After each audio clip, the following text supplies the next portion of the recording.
So let me show you something real quick because this is actually kind of crazy. Right now we're on the Higgsfield homepage, and if you don't already know Higgsfield is the fastest growing Gen AI company with one clear mission in mind: to be the most creator friendly Gen AI platform out there. Everything here feels like it's built for people who actually make content and not just engineers. And today we're looking at Kling 3.0, which honestly is one of the biggest jumps I've seen in AI video in a long time. The industry hasn't seen this level of coherence before, and by the end of this video, you'll see what I mean. So from the homepage, I head into the dashboard and I click on videos, and you'll see Kling 3.0 sitting there marked as new. Once you click it, you're straight into the interface, and the first thing you notice is that this doesn't feel like your typical AI tool where you just dump a prompt and pray. This actually feels more like a creative workspace. So let's start with multi-shots because that's where actually the fun begins, and this is one of the main reasons Kling 3.0 is such a big deal. Multi-shots basically lets you create multiple shots like actual movie shots and stitch them together into one single video. Everything flows, everything connects, and the total length can go all the way up to 15 seconds, which is massive, like it's major. It might not sound like much until you realize how rare it is for AI video tools to hold consistency for that long, so it is absolutely mind-blowing. So for this example, in shot 1, I might say a cinematic wide shot at dusk, empty streets, a man calmly walking his dog on a leash, yada yada yada. Then I'll just drag the timing bar to choose how long the shot lasts. It's visual, it's simple, and you always know how much of your 15 seconds you've used. Then I add another shot. I raise the tension a bit in this shot. So I put in the prompt that in the distance, someone's walking slowly towards him. At first, it's almost like nothing, like a shadow or movement on the ground, yada yada yada. And again, I set the duration, and Kling keeps track of the total time automatically. Then for the third shot, I put in out of nowhere, a herd of zombies comes rushing towards him and his dog. He scoops up his dog and run, and that girl. So I set that to 5 seconds, and now I've got 3 shots that flow together into one clean cinematic sequence. And honestly, it feels less like prompting and more like directing. Once that's done, I move down to the final settings. Nothing complicated here. I just pick my 16:9 screen resolution, and I choose between 720p and 1080p. When I'm ready, I just hit generate.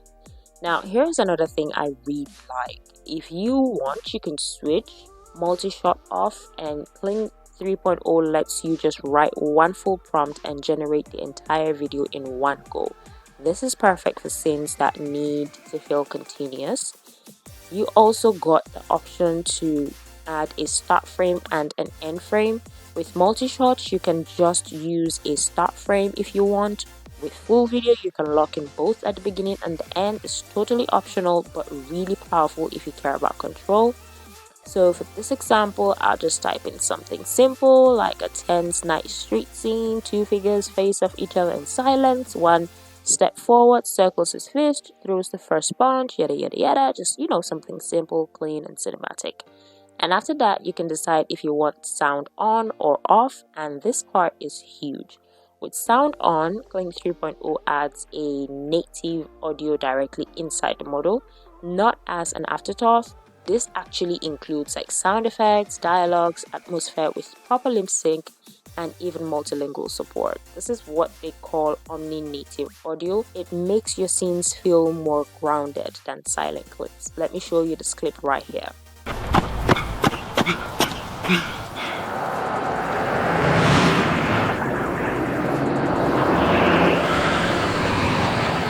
Absolutely top notch. It's fantastic.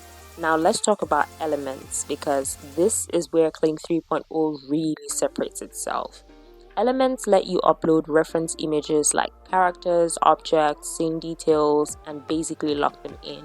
So your characters don't suddenly change faces, their outfits doesn't morph, objects doesn't melt. You stay in control, and this helps you ensure consistency. For example, if you've got a character or an object that you want it to continuously appear in your scenes, you upload it in form of elements, and Kling 3.0 will ensure that it appears wherever you want it to appear. It genuinely allows you to stay in control. You feel like you're the director, the stylist, and the continuity person all at once. From there, you set your duration anywhere from 3 seconds all the way to 15 seconds in a single generation. And like I said, this is massive. You set your ratio, your resolution, and you hit generate. Now, this is really impressive for Kling 3.0 because it isn't just one feature, it is how everything works together.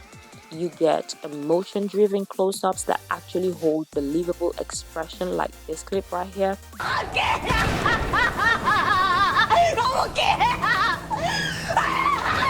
You can see the skin details across the shot, the depth of her emotions in her expression, absolutely mind-blowing.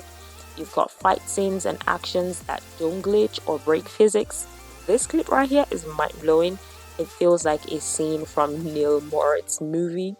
You've got clean hands, clean faces, no random extra fingers. You've got sharp and readable text. You've got multiple character interactions without confusion. You've got camera movements that feel intentional and not robotic. It just feels cinematic. If you're a content creator, filmmaker, marketer, or storyteller, this opens up a lot of doors of possibilities, especially if you care about consistency, emotion, and control. So right now, this is easily one of the most impressive AI video tool available, and honestly, this feels like where AI video is heading next.